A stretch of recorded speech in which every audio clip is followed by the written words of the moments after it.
மதன் தமிழுக்கு வரவேற்கிறோம். இன்றைய தலைப்பு சாண்டா கிளாஸ் ஒரு உண்மையான நபரா? அமெரிக்காவில் வாழும் பல குழந்தைகளுக்கு, குறிப்பாக ஆண்டு முழுவதும் நன்றாக நடந்து கொண்டவர்களுக்கு, கிறிஸ்துமஸ் மரத்தின் கீழ் பொதிந்த பொட்டலங்கள் மற்றும் நெருப்பிடம் தொங்கவிடப்பட்ட காலுறைகளில் மறைத்து வைக்கப்பட்டிருக்கும் இனிப்புகள் கண்டுபிடிப்பது கிறிஸ்துமஸின் மிகவும் உற்சாகமான பகுதியாகும். 9 பறக்கும் கலைமான்களால் இழுக்கப்படும் பனியில் சறுக்கி ஓடும் வாகனத்தில் சாண்டா கிளாஸ் தனது வருடாந்திர இரவு பயணத்தின் போது பரிசுகளை விட்டுச் சென்றதாக குழந்தைகளுக்கு அடிக்கடி கூறப்படுகிறது.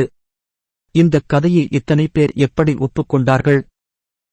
சாண்டா கிளாஸ் ஒரு உண்மையான நபர் என்று நீங்கள் நம்பினாலும் இல்லாவிட்டாலும், பரிசுகளை விட்டுச் செல்வதற்காக புகைப்போக்கி மூலம் ஒவ்வொரு குழந்தையின் வீட்டிற்கும் நுழையும் ஒரு உண்மையான நபர், புகழ்பெற்ற உருவம் மற்றும் பரிசு வழங்கும் பாரம்பரியம் டச்சு காலனியர்களிடமிருந்து அறியப்படுகிறது. 17ஆம் நூற்றாண்டில் அவர்கள் இப்போது நியூயார்க் நகரத்தில் குடியேறியபோது, அவர்கள் சிண்டர்கிளாஸின் புராணக்கதையையும் டிசம்பர் 6ஆம் தேதிக்கு முன்னதாக குழந்தைகளுக்கு பரிசுகளை விட்டுச் செல்லும் வழக்கத்தையும் கொண்டு வந்தனர். அங்கிருந்து 19ஆம் நூற்றாண்டின் இலக்கிய படைப்புகள் கவிதை என அறியப்படுகின்றன. கிறிஸ்துமஸுக்கு முந்தைய இரவு மற்றும் 20ஆம் நூற்றாண்டின் நடுப்பகுதியில் கோகோ கோலா விளம்பர பிரச்சாரம் சிண்டர்கிளாஸை ஒரு புனித பிஷப்பிலிருந்து வெள்ளைதாடி, சிவப்பு தொப்பி கொண்ட சாண்டா கிளாஸாக மாற்றியது. இன்று அமெரிக்கர்கள் அங்கீகரிக்கின்றனர். டிசம்பரின் தொடக்கத்தில் டச்சு குழந்தைகளுக்கு பரிசுகளைக் கொண்டு வரும் பிஷப் போல் உடையணிந்த மூத்த மனிதரான சிண்டர்கிளாஸ் யார்? அவர் மைராவின் புனித நிக்கோல்ஸை அடிப்படையாகக் கொண்டவர். அவர் கிறிஸ்தவ பாரம்பரியத்தின்படி 4ஆம் நூற்றாண்டில் அந்த சிறிய ரோமானிய நகரத்தில் பிஷப்பாக இருந்தார். தாராள மனப்பான்மை மற்றும் கருணைக்கான நிக்கோல்ஸின் நற்பெயர் அவர் ஏழைகளுக்கும் மகிழ்ச்சியற்றவர்களுக்கும் செய்த அற்புதங்களின் புனைவுகளுக்கு வழிவகுத்தது. ஒரு கதையின்படி, நிக்கோல்ஸ் ஒரு கசாப்பு கடைக்காரனால் வெட்டப்பட்டு உருகாய் பீப்பாய்களில் வைக்கப்பட்ட 3 குழந்தைகளை பிரார்த்தனையின் மூலம் மீட்டெடுத்தார். மற்றொரு கதை, ஒரு இளம் நிக்கோல்ஸ் எப்படி 3 சிறுமிகளின் புகைப்போக்கிகளில் தங்கத்தை கீழே இறக்கி திருமண வரதட்சணையை ரகசியமாக வழங்கினார் என்பதை விவரிக்கிறது. டிசம்பர் 6 அன்று நிக்கோல்ஸின் மரணம் இப்போது அவரது பண்டிகை நாளாக கொண்டாடப்படுகிறது. அவரது கோரப்படும் எச்சங்கள் 1087இல் மைராவில் உள்ள அவரது தேவாலயத்திலிருந்து இத்தாலியின் பாரிக்கு அகற்றப்பட்டன. இந்த தளம் பின்னர் யாத்ரீகர்களுக்கு பிரபலமான இடமாக மாறியது, ஏனெனில் அவரது ஆலயம் குணப்படுத்தும் பண்புகளைக் கொண்டிருப்பதாக கருதப்படும் திரவப் பொருளை உருவாக்கியது.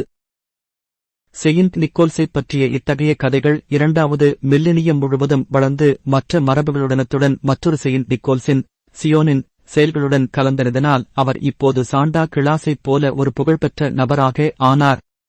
இருப்பினும் 20ஆம் நூற்றாண்டில் பல வரலாற்றாசிரியர்கள் வரலாற்று நிக்கோல்ஸை தொன்மத்தில் இருந்து விடுவிக்க முயன்றனர். அவர்களின் விசாரணை பிஷப்பின் இருப்பை சந்தேகிக்க வழிவகுத்தது.